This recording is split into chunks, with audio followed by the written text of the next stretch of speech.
मैं सारी ज़िंदगी I speak evil of India, I am dead against of India. हम इंडिया को अपना दुश्मन समझते हैं, उसके ख़िलाफ़ बोल रहे हैं। लेकिन आप ये देखें कि कम अज़ कम वो अपने लोगों के साथ मुखलिस है, अपने मुल्क के साथ मुखलिस है। वो आगे बढ़ते जा रहे हैं, बढ़ते जा रहे हैं। ये पूछना चाहूँगा कि बांग्लादेश इंडिया ने कैसे अपनी इकॉनमी अच्छी करी, क्या वजह? इंडिया की कौन से नंबर पर रैंक कर रही है? इकॉनमी इंडिया की आगे 36 पर है। फिफ्थ इकॉनमी Fifth है वो। और हमारी उसके बाद बांग्लादेश की अगर आपको बताऊँ तो 32 नंबर पर रैंक करी है। अच्छा, ठीक है ना, यानी हमसे हमसे अच्छी जा रही है। अब ये बात करेंगे तो आपको यहाँ पे एजेंट कह दिया जाएगा कि ये तो इंडिया की बोली बोल रहे हैं। यहाँ पे जो बात करता है अगर किसी के लिए अच्छी पॉलिसियों की अडॉप्ट करने की तो उसको एजेंट क्या बोल दिया मैं जाता है, गद्दार पाकिस्तान बोल का दिया जाता है। एजेंट हूँ, मैं पाकिस्तान को के लिए बोलता हूँ। मैं पाकिस्तान के जो अनअसिस्टेड पॉवर्टी स्ट्रिकन नीडी लोग हैं उनके दर्द की कसक को अपने दिल की धड़कनों में महसूस करता हूँ। लेकिन बांग्लादेश की अगर इकोनॉमिक प्रोग्रेस देखें आप तो उसकी एक मेन वजह ये भी है कि उन्होंने इंडस्ट्री को बहुत ज़्यादा स्टेबलाइज़ किया है, सब्सिडाइज़ किया है। पाकिस्तान से बहुत ज़्यादा इंडस्ट्री मूव कर गई है बांग्लादेश में और जॉर्डन में। इतने शर्म की बात है कि एटमी कुव्वत होने के बावजूद हमारी कौम जो है आटे को तरस रही है। एजुकेशन यहाँ पे है नहीं। हमारी अदालतें किस नंबर पे इंसाफ के मामले में पहुँच गई हैं। जब तो इंडिया के अंदर वुमेन पावर को इम्प्रूव किया जा रहा है। जी बिल्कुल किया जा रहा है। उसके लेकिन अलावा वहाँ पे तो हम लोग कहते हैं कि वहाँ पे जो है वो ख़वातीन पर जुल्म किया जाता है, ये वो सारा। बहुत सारी चीज़ें हैं या इंडिया ने ठीक की हैं जिसकी वजह से वो कम्पीट कर रहे हैं इंटरनेशनली और उनकी एक्सपोर्ट्स बढ़ी हैं। एक्सपोर्ट बढ़ने की वजह से it has a huge impact on their economy. इतने बुरे हालात में आप ये देखें कि ये पाकिस्तान ने एटम बना लिया। एटमी मिसाइल हम रोज़ाना नहीं देखते, ये गौरी है जी, ये शाहीन है, ये फलां है। और खुदा का वास्ता है कोई एजुकेशनल इंस्टीट्यूशंस भी बना लें। एजुकेशन पे तवज्जो करें, इंसाफ पे तवज्जो करें, सेहत पे, हेल्थ पे तवज्जो करें और अपने लोगों को अपने लोग समझें। हाय, दिस इज़ हमजा इरफान, आप देख रहे हैं पीपल टीवी। आज का जो हमारा टॉपिक है, हम पाकिस्तानी पब्लिक से ये पूछेंगे कि देखें हमारा जो मुल्क है मकरूज़ मुल्क है, कर्ज़ों के नीचे दबा हुआ है। पाकिस्तान में पॉलिटिकल इंस्टेबिलिटी है, उसके बावजूद फूड क्राइसिस है, इकोनॉमिकल क्राइसिस है, उसके बावजूद हम पाकिस्तानी पब्लिक से ये पूछेंगे कि हमारा वर्ल्ड वाइज जो रैंकिंग है, इकोनॉमिकल रैंकिंग क्या है, हम पाकिस्तानी पब्लिक से ये पूछेंगे। और ये भी पूछेंगे कि जो हमारे नेबर कंट्री हैं, इंडिया, चाइना, बांग्लादेश, उन्होंने अपनी जो है वो अपनी इकोनॉमी को बेहतर कैसे किया है, हम ये भी पूछेंगे। आए जानते हैं पाकिस्तान की राय इस हवाले से, जो मेरी पर्सनल ओपिनियन होगी। आए जानते हैं पाकिस्तानियों की राय और इस हवाले से जो मेरी पर्सनल ओपिनियन होगी मैं आपको बताऊंगा। वीडियो के लास्ट में चलते हैं और जानते हैं पाकिस्तानियों की राय। अस्सलाम वालेकुम। वालेकुम अस्सलाम। आपका नाम? उमैर। क्या करते हैं सर आप? मैं IT नेवल सर्विसेज का काम करता हूँ। अच्छा, आज का हमारा टॉपिक ये है, हम पाकिस्तानी पब्लिक से ये पूछ रहे हैं कि हमारी जो GDP है, हमारी इकॉनमी किस नंबर पे दुनिया में रैंक करे। क्योंकि देखिए इकोनॉमिकल क्राइसिस भी चल रहे हैं, उसके अलावा अनस्टेबिलिटी भी है हमारे मुल्क के अंदर। 200 से ज़्यादा मुल्क है, तो मैं ये पूछ रहा हूँ कि हमारी इकॉनमी की जो अभी पोजीशन है वो किस नंबर पे रैंक है? As per my knowledge 42nd है हम इन द वर्ल्ड और हम डिक्लाइनिंग फेज़ में हैं। अगर हम इसे नोट करें तो GDP हमारा डिक्लाइन फेज़ पे है फ्रॉम लास्ट डेकेड। तो प्रेडिक्शन भी यही है और अभी जो इकोनॉमी की सिचुएशन है we can not get out of it I believe in the next 10 years। तो टाइम लगेगा और स्टेबिलिटी चाहिए, इकोनॉमिक स्टेबिलिटी पॉलिटिकल स्टेबिलिटी के साथ डायरेक्टली प्रोपोर्शनेट है। जब तक पॉलिटिकल स्टेबिलिटी नहीं आती, इन्वेस्टमेंट, फॉरेन डायरेक्ट इन्वेस्टमेंट नहीं आएगी और प्रोजेक्ट्स मुकम्मल नहीं होंगे, जिसकी वजह से GDP और मज़ीद कम होने के इम्कान है नेक्स्ट 5 years। अच्छा सर, मैं मतलब एक बात ऐड करता हूँ, जो इंडिया की जो इकोनॉमी है ना वो इस टाइम 5th इकोनॉमी है। तो लोग कहते हैं कि वो पॉपुलेशन उनकी बड़ी है इसलिए उनकी इकोनॉमी को मतलब पाकिस्तान के साथ नहीं किया जा सकता। लेकिन अगर बात करें बांग्लादेश की, 32 नंबर पे उनकी रैंक कर रही है, उनकी इकोनॉमी हमसे अच्छी जा रही है, हालांकि उनकी तो पॉपुलेशन भी हमसे कम है। इसकी क्या वजह है? उसकी वजह मेनली जो मुझे लगती है, एक तो पॉलिटिकल स्टेबिलिटी है और दूसरी वजह ये है कि आप देखेंगे पेट्रोलियम जितनी भी मसनूआत थी या प्रोडक्ट्स थी, आप अभी से 6 महीने पहले चले जाएं तो पाकिस्तान में हम दे रहे थे पेट्रोलियम प्रोडक्ट्स सब्सिडाइज्ड रेट पर, जबकि वो उसके ऊपर टैक्स चार्ज कर रहे थे, पेट्रोलियम लेवी चार्ज कर रहे थे। तो इट डिपेंड्स ना, फिर टैक्स कलेक्शन, वो इनडायरेक्ट टैक्सेस बहुत ज़्यादा ले रहे हैं तो टैक्स कलेक्शन ज़्यादा है, गवर्नमेंट के पास पैसा है। यहाँ पे ऐसा नहीं है। यहाँ पे हम लोग जिस तरह अब हमारे ग्वादर में काम चल रहा था, उसके बाद वो सारा उसमें भी बहुत सारी मिसलेनियस थी, बहुत सारी, according to me what I think, बहुत सारी चीज़ें ऐसी थी जो आप बहुत सारे कंट्रीज़ की मान रहे थे जो नहीं माननी चाहिए। तो लेकिन उसके बाद जैसे ही वो पेंडोरा बॉक्स खुला वो काम स्टॉप हो गया। तो इट डिपेंड्स ना, बाज़ औक़ात बहुत सारी चीज़ें ऐसी होती हैं और फिर हमारा इंटरनेशनली जो कोलैबोरेशन है या फिर जो एनिमीज़ हैं, जो एनिमीज़ हमने बना ली हैं, तो वो फिर बहुत ज़्यादा इम्पैक्ट आता है इन चीज़ों का आपके GDP पे, आपकी इकोनॉमी पे जो आ रहा है। सर मैं ये पूछना चाहूँगा कि बांग्लादेश इंडिया ने कैसे अपनी इकोनॉमी अच्छी करी, क्या वजह? Political stability. आपको नहीं लगता कि वो मेड इन जो चीज़ें अपने मेड इन बना रहे हैं, मेड इन इंडिया या मेड इन बांग्लादेश? पॉपुलेशन जो है डेफिनेटली इंडिया के पास एक एज है, उनकी पॉपुलेशन ज़्यादा है निस्बतन जितने भी आप एज़ कम्पेयर टू बांग्लादेश और पाकिस्तान, तो obviously if you are making a product and you have domestic users for that, वो जैसे कि मेड इन बांग्लादेश बना रहे हैं या मेड इन इंडिया बन रहे हैं, उसकी वजह से भी जैसे अगर हम इंपोर्ट बंद करते हैं तो हम मेड इन पाकिस्तान बनाना शुरू मेड करते इन हैं। पाकिस्तान तो हम बनाते हैं, लेकिन बांग्लादेश की अगर इकोनॉमिक प्रोग्रेस देखें आप, तो उसकी एक मेन वजह ये भी है कि उन्होंने इंडस्ट्री को बहुत ज़्यादा स्टेबलाइज़ किया है, सब्सिडाइज़ किया है। पाकिस्तान से बहुत ज़्यादा इंडस्ट्री मूव कर गई है बांग्लादेश में और जॉर्डन में। इसी तरह इंडिया हमें कम्पीट करता है बहुत सारी जगहों पे। जैसे मैं एक एग्जांपल आपको देता हूँ, बीइंग एन एक्सपोर्टर, आप अगर आईटी इनेबल्ड सर्विसेज पाकिस्तान की देखें तो हमारे यहाँ पे बहुत सारी ऐसी चीज़ें हैं जो चाइनालाइज होने वाली हैं, जो पता है, सबको पता है। जैसे मैं आपको एक एग्जांपल देता हूँ, वेब मर्चेंट अकाउंट्स हैं जो अभी तक पाकिस्तान में उस तरह से इनेबल नहीं है। तो अगर इनेबल भी हैं तो उसके अंदर उन्होंने पेपर वर्क इतना ज़्यादा रखा हुआ है कि वो फिजिबल नहीं है उसे एडहेयर करना।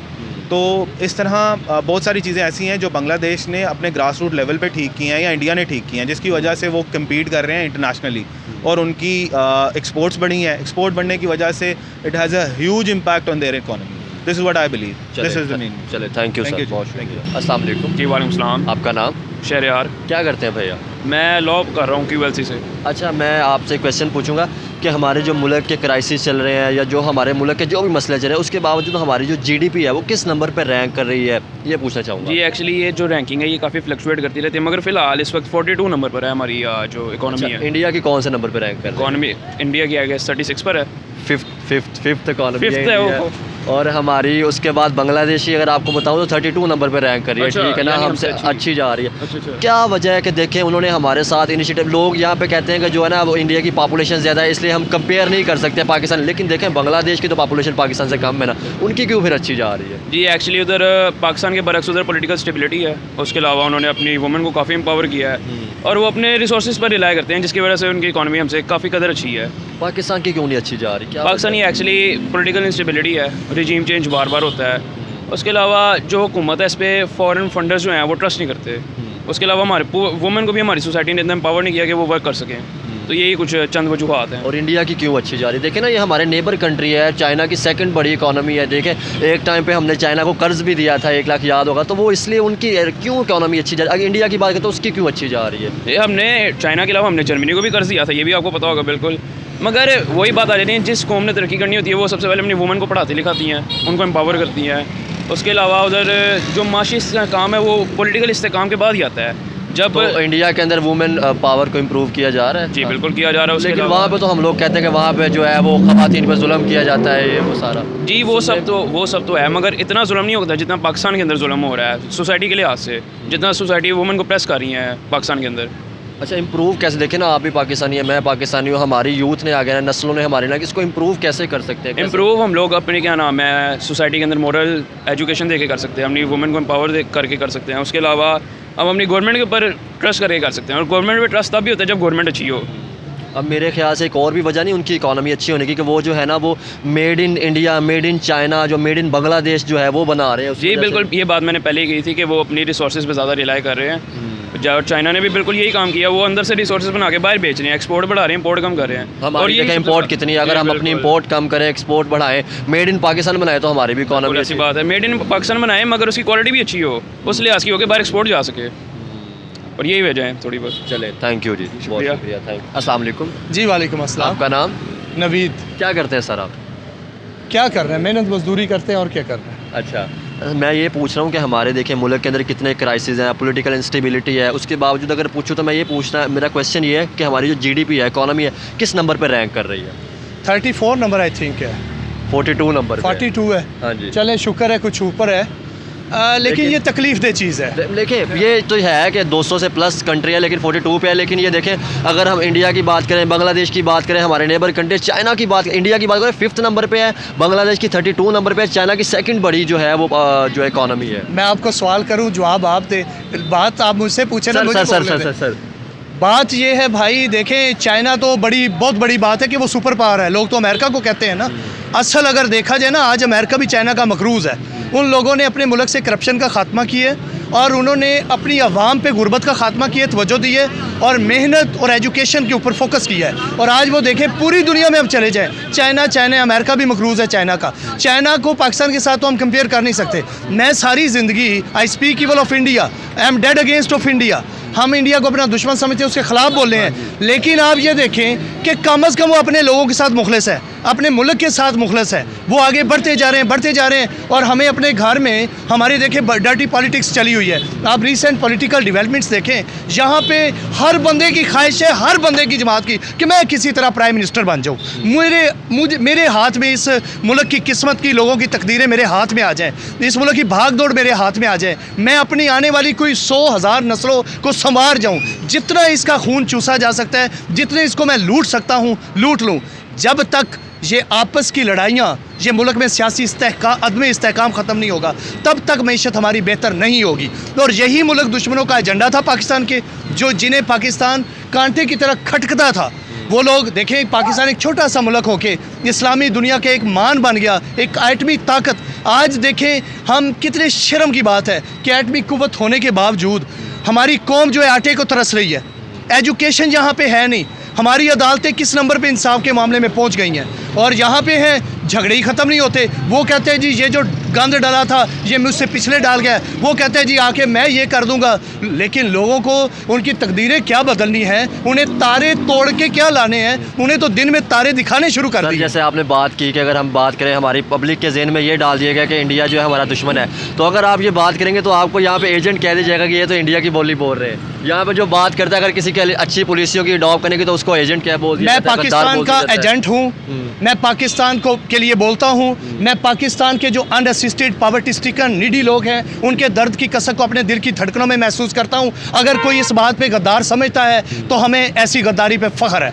तो सर इम्प्रूवमेंट कैसे आ सकती है? देखिए ना, जिन लोगों ने इस मुल्क को लूटा है उन्हें हैंग करें, उन्हें हैंग करें, जिसने भी इस मुल्क के साथ खिलवाड़ किया है। और फिर देखिएगा, जब लोगों को, मुल्क लूटने वालों को, मुल्क के साथ सही मानों में गद्दारी करने वालों की इबरत का निशान बना देंगे, जिनके हाथों में इख्तियार है और ताकत है, ताकतवर लोग, फिर आप देखिएगा ये मुल्क जो है बहुत तरक्की करेगा। आज भी देखें ना, कितने बुरे हालात के बावजूद पाकिस्तानी अच्छा पहनते हैं, अच्छा खाते हैं, अच्छे घरों में रहते हैं। तमाम तर यहाँ पे आप देखें दहशतगर्दी हो रही है, कैसे कैसे जख्म दिए गए हैं। इस दहशतगर्दी के पीछे हमारे अपने भी हैं और पूरी दुनिया के लोग अफगानिस्तान पे कर देते हैं। ब्लेम नहीं करते।